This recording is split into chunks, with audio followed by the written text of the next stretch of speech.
Hello everybody, welcome to our channel, our health and wellness. So today we are going to discuss about phylum Platyhelminthes. Platyhelminthes की बात करें 3 types का हो जाता है. One is टर्बेलेरिया जिसके एग्जांपल्स हो जाते हैं प्लानेरिया एंड ओटोप्लाना.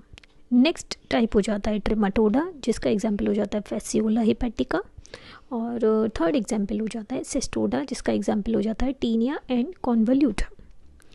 जनरल कैरेक्टरिस्टिक की बात करें प्लेटीहेल्मिंथस के जो ऑर्गेनिजम्स होते हैं वो ट्रिप्लोप्लास्टिक होते हैं, बायलेटरली सिमेट्रिकल होते हैं, एसीलोमेट होते हैं मतलब सीलोम नहीं होता, और डोर्सो वेंट्रली कंप्रेस्ड होते हैं.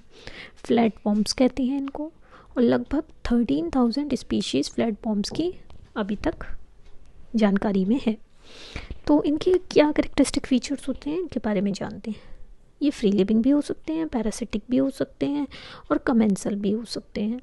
एसीलोमेट होते हैं, ट्रिप्लोप्लास्टिक होते हैं, डॉर्सो वेंट्रली फ्लैटेंड ऑर्गेनिज्म होते हैं, बायलेटरली सिमेट्रिकल होते हैं, tissue organ grade of body organisation होता है, ब्लाइंड सैक बॉडी प्लान होता है.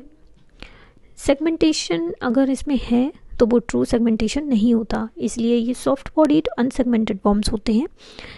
सीलोम नहीं होती है और एपिडर्मिस सेलुलर हो सकती है, सिंसाइटियल हो सकती है, कई बार सिलिएटेड भी होती है, और पैरासिटिक फॉर्म्स में क्यूटिकल की कवरिंग होती है. एडहेसिव स्ट्रक्चर्स प्रेजेंट होते हैं जिसकी मदद से वो अपने होस्ट पर अटैच हो जाते हैं, स्पेशली इन पैरासिटिक फॉर्म्स. जैसे सक्कर्स हो सकते हैं, हुक्स हो सकते हैं, या दोनों ही हो सकते हैं. मस्कुलर सिस्टम की बात करें मेसोडर्मल इन ओरिजिन होता है. Oblique muscle layers, circular muscle layers और लॉन्गिट्यूडनल मसल लेयर्स प्रेजेंट होती हैं एपिडर्मिस के नीचे. और जो स्पेस होता है बॉडी वॉल और ऑर्गन्स के बीच में वो पैरेन्काइमेटस टिश्यू से भरा हुआ होता है, और इसका काम होता है ट्रांसपोर्टेशन ऑफ फूड मटेरियल.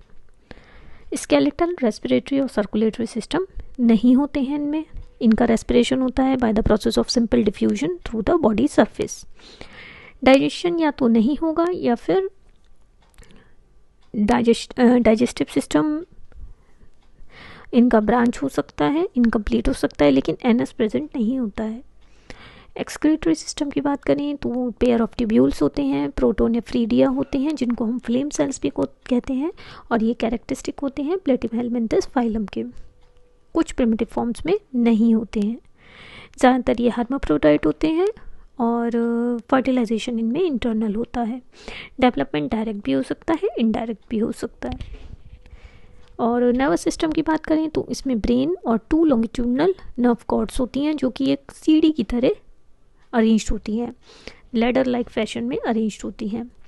और कुछ मेंबर्स ऐसे होते हैं जिनमें रीजनरेशन कैपेसिटी बहुत ही अच्छी होती है, और इनकी लाइफ साइकिल 1 और मोर लार्वल स्टेजेस कंप्राइज कर सकती है. इनके स्पेशल कैरेक्टर्स की बात करें तो इनमें फ्लेम सेल्स होते हैं फॉर एक्सक्रीशन, पैरेन्काइमेटस टिश्यू होता है बॉडी कैविटी में, सेल्फ फर्टिलाइजेशन होता है, और लैडर लाइक नर्वस सिस्टम होता है. एग्जाम्पल्स की बात करें तो इसमें पॉलीस्टोमम, प्लानेरिया, फैसियोला जिसको हम लीवर फ्लूक भी कहते हैं, टीनिया जिसको ह्यूमन टेपवॉर्म भी कहते हैं, स्काइस्टोसोमा जिसको हम ब्लड फ्लूक भी कहते हैं, और इकाइनोकोकस जिसको हम डॉग टेपवॉर्म भी कहते हैं.